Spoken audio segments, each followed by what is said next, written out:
جب میں کالج جانا شروع ہوئی تو اس نے بس ایک بات کی تھی کہ آج کے بعد میں نقاب کر کے کالج آیا جایا کروں۔ مجھے بھی خالہ کے بیٹے کی بات اچھی لگی، تب سے میں نقاب کرنے لگی تھی، لیکن میرے دل کا خوف آج تک ختم نہ ہوا۔ وقت گزرتا گیا اور میرا کالج بھی ختم ہو گیا۔ اماں اب میرے لیے رشتے دیکھنے لگی تھیں۔ کئی رشتے آئے اور گئے، لیکن ہماری غربت کی وجہ سے کسی کو میں پسند نہیں آتی تھی۔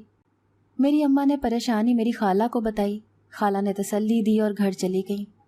کئی دن گزرے تو میری حیرت کی انتہا نہیں رہی جب خالہ اپنے بیٹے کے ساتھ پھر سے گھر آئیں، ساتھ میں میری چھوٹی بہن بھی تھی۔ میری خالہ نے آتے ہی میری اماں سے کہا کہ وہ آج اماں سے کچھ لینے آئی ہیں، جس پر اماں کی تو خوشی کی انتہا نہ رہی۔ کہیں نہ کہیں اماں بھی خالہ کے بیٹے کے لیے میرا سوچے بیٹھی تھیں۔ حیرت کا جھٹکا تو تب لگا جب خالہ نے میری چھوٹی بہن جو خالہ کو ہی دے دی تھی اس کا ہاتھ اپنے اکلوتے بیٹے کے لیے مانگا۔ میری تو آنکھیں بھر آئیں۔ اماں کے کہنے پر کہیں نہ کہیں میرے دل میں بھی خالہ کے بیٹے کے لیے جگہ بن گئی تھی۔ مجھے بہت دکھ ہوا، لیکن پھر میرے ضمیر نے مجھے جھنجھوڑا تو احساس ہوا کہ میں اپنی بہن کے لیے کیوں خوش نہیں ہو رہی۔ اماں کو میں نے جھٹ سے ہاں کہنے کا کہا تو اماں بھی حیران ہو گئیں اور خالہ کو ہاں کرتی۔ ابا اور بھائی بھی اس رشتے کے لیے تیار تھے، لیکن اماں کی شرط تھی کہ پہلے میری شادی ہوگی، اس کے بعد بہن کی۔ خالہ کو کوئی مسئلہ نہیں تھا۔ میں دن رات اپنے رشتے کو لے کر دعا گو رہتی، کیونکہ اب میری بھی عمر گزرتی جا رہی تھی۔ ایک روز گاؤں سے دور ایک لڑکے کا رشتہ آیا۔ لڑکا نہ صرف پڑھا لکھا تھا بلکہ کافی امیر بھی تھا۔ میں نے اماں سے کہا کہ فضول میں اپنا اور دوسروں کا وقت برباد کر رہے ہیں، جتنے وہ امیر ہیں میرا رشتہ کبھی بھی نہیں ہونا۔ اماں نے مجھے ڈپٹا اور مجھے ان کے سامنے لے گئیں۔ اماں کے مطابق سب بہت اچھے لوگ تھے۔ جب میں ان کے پاس جا کر بیٹھی تو لڑکے کی اماں مجھ پر صدقے واری جانے لگی۔ مجھے دیکھنے لڑکے کا باپ، لڑکے کی ماں اور لڑکے کی ایک چاچی بھی آئی تھیں۔ لڑکے کی ایک کزن جو چاچی کی بیٹی تھی مجھے کافی غور سے دیکھ رہی تھی کہ مجھے شرمندگی محسوس ہونے لگی، جیسے میں نے کوئی گناہ سرزد کر دیا ہو۔ لڑکے کی چاچی نے بتایا کہ لڑکے کا ایک اور بھائی بھی ہے مگر وہ گھر پر موجود ہے۔ لڑکے کی چاچی تو بہت اچھی تھی، مگر جو حیران کن بات تھی وہ یہ تھی کہ لڑکے کی ماں اور باپ بالکل خاموش تھے۔ لڑکے والے گھر گئے اور جا کر اپنی رضامندی دے دی اور اگلے ہی روز ہمیں اپنے گھر بلا لیا اور اس طرح میرا رشتہ ہو گیا۔ لڑکے والوں نے جہیز لینے سے منع کر دیا تھا۔ اماں ابا کو اور کیا چاہیے تھا، ہماری طرف سے سادگی سے نکاح ہونا تھا۔ وقت گزرتا گیا اور وہ دن بھی آ گیا جب مجھے اپنے شوہر کے گھر جانا تھا۔ میرا شوہر دیکھنے میں بہت خوبصورت تھا۔ مجھے تو حیرانگی اس بات کی تھی کہ اتنے امیر لوگ ہمیں مل کہاں سے گئے اور کیسے میرا رشتہ یہاں ہو گیا۔ میری شادی بہت امیر خاندان میں ہوئی تھی۔ بارات بھی دیکھنے لائق تھی کہ عین موقع پر ہمیں 5 سے 6 دیگیں مزید بنوانی پڑیں۔ میں گاؤں کی پہلی لڑکی تھی جس کی بارات اتنی دھوم دھام سے آئی تھی۔ گاؤں والے تو میری قسمت پر رشک کر رہے تھے۔ اتنی بڑی بارات آج تک ہمارے گاؤں والوں نے نہیں دیکھی تھی۔ گاڑیوں کا انبار لگا ہوا تھا۔ فیشن کرتی عورتیں چمچماتی گاڑیوں سے نکل کر ہمارے بوسیدہ سے گھر میں جا رہی تھیں۔ کچھ عورتیں باتیں کر رہی تھیں تو کچھ خاموشی سے جہاں جہاں جگہ مل رہی تھی بیٹھتی جا رہی تھیں۔ رخصتی کا شور اٹھا تو میں بھی ہر لڑکی کی طرح اپنے اماں ابا کے ساتھ لگ کر رو پڑی۔ مجھے گاڑی میں بہت شان و شوکت کے ساتھ لے جایا گیا۔ اپنے شوہر کے گھر جاتے ہی مجھے میرے شوہر کے کمرے میں پہنچا دیا گیا۔ سب مہمان جا چکے تھے۔ اگلی صبح جب میں اپنے شوہر کے ساتھ ناشتے پر پہنچی تو وہاں چاچی ساس اور سسر اور چاچی کی بیٹی بیٹھے تھے۔ لیکن ناشتے کی میز پر ایک خوبصورت جوان مرد اور بھی تھا جس کا چہرہ میرے شوہر سے مل رہا تھا۔ میرے ٹیبل تک جاتے ہی اس نے مجھے بہت عجیب نظروں سے دیکھا کہ میں اندر ہی اندر کانپ گئی۔ جب میرے شوہر نے سب کو سلام کیا اور میرے حیرانگی سے اس مرد کو دیکھنے کے بعد مجھے بتایا کہ وہ میرا دیور ہے، میں نے مسکرا کر ہاں میں سر ہلایا اور سب کو سلام کرتی ناشتے کی میز پر بیٹھ گئی۔ میری حیرت کی انتہا نہ رہی جب میرے شوہر کی چاچی کی بیٹی جلدی سے اٹھی اور میرے شوہر کو ناشتہ نکال کر دینے لگی۔ مجھے بہت برا لگا اور کہیں نہ کہیں میرے شوہر نے بھی میرا برا لگنا بھانپ لیا تھا۔ تبھی چاچی کی بیٹی کو ٹوک دیا، جس پر وہ برے برے منہ بنا کر اپنی جگہ پر جا کر بیٹھ گئی۔ میرے دیور کی نظر مجھ پر ہی جمی ہوئی تھی۔ مجھے اس کی نظروں سے گھبراہٹ ہونے لگی تھی، لیکن اس کا انداز کچھ عجیب سا تھا، جیسے وہ اپنے ہوش میں نہ ہو۔ شادی کے بعد ہر روز میرا 16 سالہ دیور کمرے میں آ کر میری ویڈیو بنانے لگتا۔ 16 سالہ لڑکا بچہ نہیں ہوتا اور اس کا میری ویڈیو بنانا بہت عجیب بات تھی۔ میں اکثر اپنے شوہر کو کہتی کہ میرے دیور کو ٹوکا کریں۔ شوہر ہر بار یہی کہتا کہ یہ ذہنی طور پر بچہ ہے اور اسے کمرے سے نکال دیتا۔ اب تو مجھے بھی عادت سی ہو گئی تھی، میں بھی چپ چاپ سب کچھ برداشت کرتی رہتی۔ ایک روز میں نہا رہی تھی تو ایسے لگا جیسے مجھے کوئی دیکھ رہا ہے۔ میں نے ڈر کے مارے جب ادھر ادھر دیکھا تو اپنا وہم سمجھ کر واش روم سے باہر آ گئی۔ اب تو ہر روز مجھے کہیں نہ کہیں ایسا محسوس ہونے لگا تھا جیسے مجھے کوئی دیکھ رہا ہے۔ میں اکثر اپنے شوہر سے کہتی تو وہ یہ کہہ کر بات کو ٹال دیتے کہ میرا وہم ہے اور کچھ نہیں۔ دن گزرتے گئے، 3 مہینے کا وقت ہو گیا تھا میری شادی کو۔ میں 3 مہینے سے اپنے میکے نہیں گئی تھی۔ شوہر سے اجازت لے کر کچھ روز بعد ہی میں میکے چلی گئی تو وہاں کا ماحول بہت عجیب تھا۔ سب لوگ مجھے گھور گھور کر دیکھ رہے تھے۔ عورتیں مجھے دیکھ کر اپنی بیٹیوں کو اندر چھپا رہی تھیں۔ مجھے یہ سب دیکھ کر بہت حیرت ہوئی۔ آسمان تو سر پر تب ٹوٹا جب میں اپنی ہمسائی کے پاس سلام لینے کے لیے گئی۔ میں نے جیسے ہی سلام لینا چاہا تو ہمسائی کی بات سن کر مجھے دھچکا لگا جب اس نے کہا کہ شکل مومنہ کرتوت کافرہ۔ میں تو حیرت سے اس ہمسائی کو دیکھنے لگی۔ میرے دیکھتے ہی دیکھتے ہمسائی گھر گئی اور دروازہ بند کر دیا۔ میرے پیچھے سے 2 عورتیں گزریں تو مجھے دیکھ کر باتیں کرنے لگی۔ میری جان نکل گئی جب ان عورتوں کی بات سنی کہ شادی امیر گھر میں کیا ہوئی، یہ تو باپ کی ساری لاج شرم حیا ہی بیچ بیٹھی ہے۔ دوسری کی آواز آئی جس نے کہا کہ امیر ہو کر بے شرم ہی ہو گئے ہیں، شادی سے پہلے کتنی معصوم لگتی تھی، ہو سکتا ہے شوہر نے مجبور کیا ہو۔ ان میں سے ایک عورت کو مجھ پر ترس آ رہا تھا شاید، لیکن کیوں، کس بات سے، یہ بات مجھے سمجھ نہیں آ رہی تھی۔ میں نے حیرت اور دکھ سے عورتوں کو دیکھا جو بولتے وقت کچھ بھی نہیں سوچ رہی تھیں۔ مجھے بہت تعجب ہوا۔ ہمسائی اور عورتوں کی باتیں جیسے ذہن میں گردش کرنے لگی تھیں۔ میں نے سر جھٹک کر اپنے گھر کا دروازہ کھٹکھٹایا تو سب محلے والے توبہ توبہ کرنے لگے۔ میں نے بھرائی آنکھوں سے سب کی طرف دیکھا، تب تک اماں دروازہ کھول چکی تھیں۔ میں جیسے ہی اندر گئی تو میرا بھائی جو مجھ سے تھا تو چھوٹا مگر پھر بھی میری طرف ہاتھ اٹھانے کو بھاگا۔ میں سہم کر اماں کے پیچھے چھپ گئی۔ مجھے سمجھ نہیں آ رہا تھا کہ میرے ساتھ ہو کیا رہا ہے۔ بھائی اماں کو کہنے لگا کہ اسے نکال دیں گھر سے ورنہ وہ مجھے جان سے مار دے گا۔ میں تو اپنے بھائی کی بات سے حیران تھی۔ میں نے روتے ہوئے اماں سے پوچھا کہ ہوا کیا ہے، کیوں سب ایسے رویہ اختیار کر رہے ہیں؟ گاؤں والے بھی مجھے دیکھ کر ایسے کر رہے ہیں جیسے میں کوئی بیماری ہوں اور کسی کو لگ گئی تو وہ ہلاک ہو جائے گا۔ تبھی اماں نے روتے ہوئے مجھے بھائی کا فون دکھایا اور فون دیکھتے ہی میری جان نکل گئی، کیونکہ فون میں میری ویڈیو چل رہی تھی جس میں میں نہا رہی تھی۔ جب میں نے نیچے پڑھا تو میرے رونگٹے کھڑے ہو گئے، کیونکہ وہاں بہت گندی زبان لکھی ہوئی تھی۔ آہستہ آہستہ اماں نے مجھے وہ تصاویر بھی دکھائیں جو مجھے یاد بھی نہیں پڑتا تھا کہ یہ کس وقت کی ہیں۔ تصویریں نازیبا حالت میں تھیں کہ میں خود اپنی تصویریں دیکھ کر شرمندہ ہو گئی تھی۔ میری تو زندگی برباد ہو گئی تھی۔ سب گاؤں والوں کی باتیں یاد آنے لگیں تو دل کیا زمین میں دفن ہو جاؤں۔ ابا سے تو دور، اب تو اپنے سے 3 سال چھوٹے سے بھائی سے بھی نظریں نہیں ملائی جا رہی تھیں۔ میں پھوٹ پھوٹ کر رونے لگی اور اماں سے کہنے لگی کہ اب تو میرا شوہر مجھے نہیں چھوڑے گا، وہ مجھے مار دے گا۔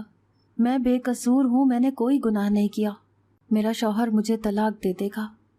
میری خالہ اور میری خالہ کا بیٹا گھر آئے تو سب پریشان تھے۔ خالہ کو بھی جب ویڈیوز کا علم ہوا تو وہ اپنے بیٹے کو لیے وہاں پہنچ گئیں۔ میرا دل کیا میں اس دن سے پہلے مر جاتی تو اچھا تھا۔ وہی کزن جس سے میں اپنے دل کی ہر بات کرتی تھی، آج اس کے سامنے نظریں اٹھانے کی بھی ہمت نہیں ہو رہی تھی۔ میں روتی ہوئی کمرے میں چلی گئی۔ باہر سب بیٹھے ہوئے تھے۔ جب مجھے میرے شوہر کا فون آیا، میری تو روح کانپ گئی تھی۔ مجھے سمجھ نہیں آ رہا تھا کہ میں فون اٹھاؤں یا نہیں۔ ابھی انہی سوچوں میں گم تھی کہ میرا کزن کمرے میں آیا تو میں نے روتے ہوئے شرمندگی سے سر جھکا لیا۔ کزن نے مجھے حوصلہ دیا اور تسلی دی کہ سب ٹھیک ہو جائے گا، لیکن میرے کچھ سمجھ میں نہیں آ رہا تھا۔ 3 سے 4 بار شوہر کا فون آنے کے بعد تھک ہار کر میں نے فون ہی بند کر دیا۔ رات کے وقت جب میں سب کے درمیان بیٹھی تھی تبھی میرے فون پر ایک انجان نمبر سے کال آنے لگی۔ میں نے پہلے حیرت سے فون کو دیکھا اور پھر بے دھیانی میں کال اٹھا کر ابھی کان کو لگائی تھی کہ مقابل جو نہ جانے کون تھا۔ واہیات الفاظ سن کر جیسے میرا وجود زلزلوں کی زد میں آ گیا تھا۔ سب کے درمیان بیٹھے میرا جسم ہولے ہولے کانپنے لگا تو میرے کزن نے مجھ سے فون لے کر اپنے کان کو لگایا اور دیکھتے ہی دیکھتے فون دیوار میں شدت سے لگنے کی وجہ سے زمین پر گر کر ٹوٹ چکا تھا۔ میں چہرہ ہاتھوں میں چھپائے رونے لگی، لیکن یہ سب ہوا کیسے میں کچھ نہیں جانتی تھی۔ میرے کزن نے مجھ سے پوچھا کہ کچھ ایسا ہوا ہو جو تمہیں عجیب لگا ہو اپنے سسرال میں۔ پہلے تو میرے ذہن نے کام نہیں کیا، لیکن پھر ایک دم میرے ذہن میں دھماکہ سا ہوا تھا۔ میرے دیور کا میری ویڈیوز بنانا مجھے یاد آیا۔ میں نے جلدی سے اپنے کزن کو اپنے دیور کی کہانی سنائی، جس پر میرے کزن نے کہا کہ میرا دیور کوئی پاگل نہیں ہے۔ پھر مجھے بھی اپنے کزن کی بات پر یقین سا ہو گیا تھا۔ اگلی صبح میں اپنے گھر واپس آ گئی تو سب ہی آگ بگولا ہوئے بیٹھے تھے۔ میرا شوہر تو مجھے مار دینے کے در پر تھا۔ ہر جگہ یہ ویڈیوز پھیل چکی تھیں۔ کون کون سی ویب سائٹس تھیں جہاں میری ویڈیوز اور تصاویر بھیجی گئی تھیں۔ میں نے اپنے شوہر سے بولا کہ یہ سب آپ کے بھائی نے کیا ہے، تو میرے شوہر نے میرے چہرے پر زناٹے دار تھپڑ رسید کر دیا۔ میں اپنے دیور کے پاس گئی جو وہاں کھڑا ڈرے سہمے ہونے کی اداکاری کر رہا تھا۔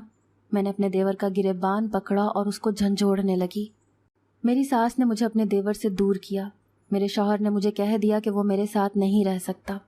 اس سے پہلے کہ وہ مجھے طلاق دیتا، میری خالہ کا بیٹا آگے بڑھا اور میرے شوہر کو سمجھانے لگا کہ میں بے قصور ہوں، میرا کوئی قصور نہیں ہے، اسی لیے میرے ساتھ ایسا نہ کیا جائے۔ بہت منت سماجت کے بعد میرا شوہر مجھے اپنے ساتھ رکھنے کے لیے راضی ہوا تھا۔ میں اپنے شوہر کے ساتھ رہنے لگی۔ فون میں بند کر چکی تھی، لیکن ہر وقت میرے دماغ میں ایک ہی ٹکٹکی بندھی رہتی کہ آخر یہ پہیلی ہے کیا؟ میرا دیور سچ مچ کا پاگل ہے یا پھر دکھانے کے لیے ڈھونگ رچا رہا ہے؟ میرے شوہر کی چاچی اور ان کی بیٹی جو یہاں ہی رہتے تھے، اب میرے شوہر کی چاچی کی بیٹی ہر وقت مجھ پر تانے دیتی رہتی۔ میرے کزن کے کہنے پر اب میں اپنے دیور پر نظر رکھنے لگی تھی، لیکن مجھے ابھی تک کچھ نہیں ملا تھا۔ میرا دیور سب کے سامنے پاگلوں جیسے ہی رہتا تھا۔ ایک روز رات کے وقت میں پانی پینے کے لیے اٹھی تو دیکھا کہ کمرے میں رکھی بوتل خالی تھی۔ میں کچن سے پانی لینے جانے لگی تھی جب میرے دیور کے کمرے سے دبی دبی چیخوں کی آوازیں آ رہی تھیں۔ میں نے تجسس کے مارے دیور کے دروازے کے ساتھ جب کان لگایا تو میرے رونگٹے کھڑے ہو گئے جب میں نے اندر سے دیور کے چیخنے کی آوازیں سنی۔ اگلی صبح میں نے اپنی ساس سے کہا کہ رات بھر دیور کے کمرے سے چیخنے کی آوازیں آ رہی تھیں، جس پر میری چاچی کی بیٹی بولی کہ اسے دورے پڑتے ہیں، اس معصوم پر اپنے گناہوں کا ملبہ مت ڈالو۔ میری آنکھیں بھر آئیں کیونکہ میں بے قصور ہو کر بھی قصوروار ٹھہرائی جا رہی تھی۔ میں خاموشی سے کمرے میں چلی گئی۔ اگلے کئی روز مسلسل ایسے ہی آوازیں آتی رہیں۔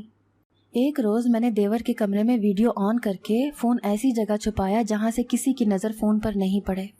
رات گزری تو صبح ہوتے ہی دیور کے کمرے سے جانے کے بعد میں کمرے سے جا کر فون لے آئی۔ کمرے میں آتے ہی جب میں نے ویڈیو چلائی تو میرے سر پر ساتوں آسمان گر گئے۔ جب میں نے ویڈیو میں اپنے دیور کو کرسی کے ساتھ رسیوں سے بندھے ہوئے دیکھا اور ایک لڑکی اس کے منہ میں کپڑا دیے اس کو الیکٹرک شاک دے رہی تھی، میری تو حیرت سے آنکھیں پھٹی کی پھٹی رہ گئیں۔ میرا وجود کانپنے لگا تھا۔ جب میرا شوہر کمرے میں آیا تو میری ایسی حالت دیکھ کر میری طرف آیا اور میرے ہاتھ سے فون پکڑ کر ویڈیو دیکھنے لگا۔ میرے شوہر نے حیرت سے میری طرف دیکھا تو میں بھی بے یقینی سے اپنے شوہر کی طرف دیکھنے لگی۔ میں نے اپنے شوہر سے پوچھا کہ کیا دیور شروع سے ایسا تھا، جس پر انہوں نے نہ میں سر ہلایا۔ میرا شوہر بہت پریشان ہوا یہ سوچ کر کہ ہم سب کے ہوتے ہوئے ان کے بھائی پر کوئی کیسے ظلم کر سکتا ہے۔ میں نے اپنے شوہر کو تسلی دی اور کہا کہ جو بھی ہے یہ نہ صرف دیور جی کا گناہ گار ہے بلکہ میرا بھی گناہ گار ہے۔ میں اپنے شوہر کے ساتھ مل کر اب گھر کے ہر بندے پر نظر رکھنے لگی تھی۔ گھر کے ماحول کے مطابق سب کچھ نارمل نظر آتا تھا، لیکن یہ بات میں اور میرا شوہر ہی جانتے تھے کہ سب نارمل ہونے کے باوجود بھی کچھ بھی نارمل نہیں تھا۔ اب میں نے اور میرے شوہر نے رات کے وقت بھی دیور کے باہر نظر رکھنی شروع کر دی تھی۔ رات کے وقت میں اور میرا شوہر چھپ کر بیٹھے دیور کے کمرے پر نظر ٹکائے بیٹھے تھے، جب کسی کے آنے کی آواز پر ہم دونوں محتاط ہو گئے۔ میرے سر پر آسمان ٹوٹ پڑا جب میں نے کمرے میں کسی اور کو نہیں بلکہ چاچی کو کمرے میں جاتے دیکھا۔ میں نے اچنبھے سے اپنے شوہر کی طرف دیکھا جس کی آنکھوں میں خون اتر آیا تھا۔ میں نے اپنے شوہر کے کاندھوں پر ہاتھ رکھا تو وہ جلدی سے دیور کے کمرے کی طرف گئے۔ سامنے کا منظر دیکھ کر میری روح لرز گئی، جہاں چاچی دیور کو زبردستی کرسی سے باندھ رہی تھی اور اسے کرنٹ کے جھٹکے دیتے ہوئے کہہ رہی تھی کہ اب کس طرح میری بیٹی کی پول کھولے گا سب کے سامنے۔ پہلے تو تیرے بھائی نے اسے ٹھکرایا، اس پر اس غریب لڑکی کو گھر میں ہم سب کے سر پر ملکہ بنا کر بٹھا دیا تاکہ وہ ہم سب پر حکم چلا سکے۔ کاش تم نے آج سے 4 سال پہلے میری بیٹی کے گناہ کو نہ پکڑا ہوتا جب اس نے تیرے بھائی کی کمپنی کے کاغذات چوری کر کے اپنے نام کروائے تھے، تو آج تیری یہ حالت نہ ہوتی۔ میری آنکھوں سے آنسو بہہ رہے تھے۔ کون اتنا خود غرض اور سخت دل ہو سکتا ہے؟ ایک جیتے جاگتے صحیح انسان کو پاگل کر دیا تھا محض لالچ اور نفرت میں۔ میرے شوہر نے خاموشی سے چاچی کی ساری ویڈیو بنائی اور پھر پولیس کو کال کر کے گھر بلا لیا۔ پولیس کے آتے ہی جیسے سب رک گیا تھا۔ پولیس نے چاچی کی ویڈیو دیکھ کر چاچی کو گرفتار کیا تو جیسے چاچی کے سر پر لگی پیر پر بجھی تھی۔ اس نے جلدی سے اپنی بیٹی کا بھی نام لے لیا کہ اگر وہ پھنسے گی تو باقی بھی پھنسیں گے۔ پولیس اسٹیشن جا کر جب پولیس نے کارروائی کی تو پتہ چلا کہ چاچی کی بیٹی نے بہت سے جرم کیے ہوئے ہیں، جس میں ڈرگز بیچنا اور لڑکیوں کی ویڈیوز بیچ کر پیسے کمانا بھی ہے۔ اسی نے میری ویڈیو بھی اپلوڈ کی تھی، صرف اس وجہ سے کہ میں اس کے جنون، اس کی ضد پہ بھاری پڑ گئی تھی۔ میں نے اپنے شوہر کے ساتھ مل کر اپنے دیور کا علاج کروایا۔ میرے کزن اور میرے شوہر نے تمام ویب سائٹ سے ویڈیوز ڈیلیٹ کروائی تھیں۔ انسان اپنی نفرت میں بھول جاتا ہے کہ وہ انسان سے جانور بنتا جا رہا ہے۔ انسان کو ہر چیز کی سمجھ بوجھ ہوتی ہے، مگر جانور سمجھ بوجھ نہیں رکھتا، اور انسان نفرت میں انسان سے جانور بن جاتا ہے، جو اپنی ساری عقل کھو دیتا ہے، اور دوسروں کی زندگیاں برباد کرنے کے بعد جب اسے احساس ہوتا ہے تو اس کے ہاتھ میں کچھ نہیں رہتا۔ اگر آپ کو آج کی ہماری کہانی پسند آئی ہے تو اسے لائک کیجیے اور اپنے پیاروں کے ساتھ شیئر کیجیے، اور ہاں، اگر ابھی تک آپ نے ہمارا چینل سبسکرائب نہیں کیا تو ضرور کیجیے۔ ملتے ہیں کل ایک نئی اور دلچسپ کہانی کے ساتھ، تب تک کے لیے اللہ حافظ۔